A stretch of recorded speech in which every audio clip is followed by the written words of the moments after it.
Call of Duty Black Ops is preparing to unveil its multiplayer, we didn't waste any time. Our destination, Treyarch. Our mission, the most detailed hands-on coverage inside Xbox Gaming Live. So sit back, relax, and keep a sharp lookout. Every feature you hear about in this preview has never before been done in a Call of Duty game.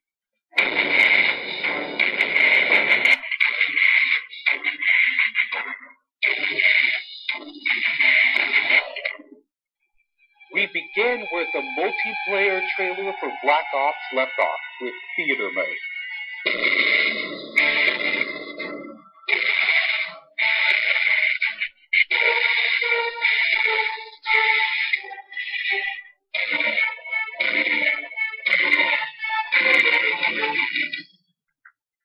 Dan Bunting explains.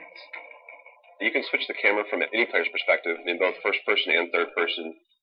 You can detach the camera and go into free cam mode, which allows you to fly anywhere on the map, basically. It's really interesting when you pause the game and go into free cam, you just see all the particle effects just in their full glory, just frozen in time, and it makes some really awesome footage.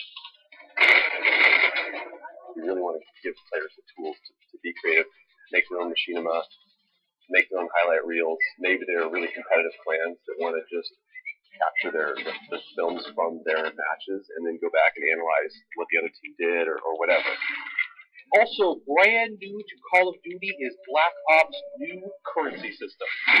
We put the currency system into Black Ops multiplayer principally because we felt like it'd be a very interesting way to engage with all the unlocks that you've been getting.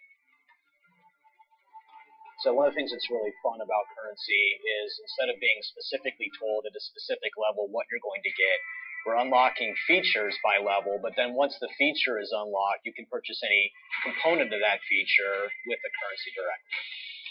Of course, when you got a little currency jingling in your virtual pockets, nothing feels better than putting it on the line against your fellow players. Say hello, everyone, to Wager Matches. When we were developing the Wager Match game modes, we went through a whole bunch of ideas to find the four that we were going to use to ship inside the game. And really, if it wasn't people screaming in joy and frustration when they were sitting around the office playing, it wasn't good enough to be a Wager Match. Wager Matches are all free-for-all modes, and they exist separately from the standard playlist. They include game modes like Gun Game, where you're in a race to score a kill with 20 different weapons, beginning with pistols and advancing through ever more explosive weaponry. It's extremely rewarding for us as a design team to put something up there that people are reacting to really well and it's slightly different than what they get. And everyone loves the core game. And you have to be very careful when you're finessing the core mechanics of the game. But Wager Match just let us kind of get our creativity flowing and do some things that you're not normally used to and then spin them up in unique ways and combine things in ways that you haven't seen before that you never really thought of and that wouldn't be appropriate for the core game but are completely appropriate for Wager Matches.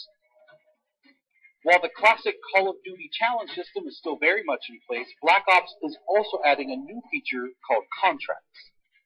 Right, so if you're using the contract system, you actually have to put up a little of your own currency in order for a bigger payday. And depending on the contract, some contracts pay XP, some pay more currency, some pay both. But they're all time limited, and it's game time limited, so you have to go to work to accomplish that contract within the time period in order to get paid. It's different from the challenges, in so much that the challenges some players like to use very aggressively, and they map out their path through the challenge system in order to maximize their XP gains, in order to level faster. And then a whole other set of players uses the challenges sort of passively. They're there. When you get them, they feel good. The contracts gives you a way to directly engage with the content inside the game. It says, hey, I'm an SMG guy. I want SMG-based contracts. I'm going to chase my contract, and I'm going to get paid. And that's fun.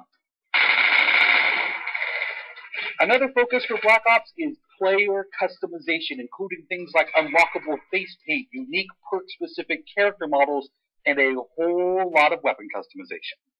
We've been we stole the line from Full Metal Jacket, this is my weapon, this is my gun, and we're chanting that around the office as sort of our mantra for this feature. Originally it started with one of our designers he just made kind of an offhand comment one day where he said, you know, I really have a certain attachment to the weapon that's my favorite. I want to make that weapon mine. And that was all it took.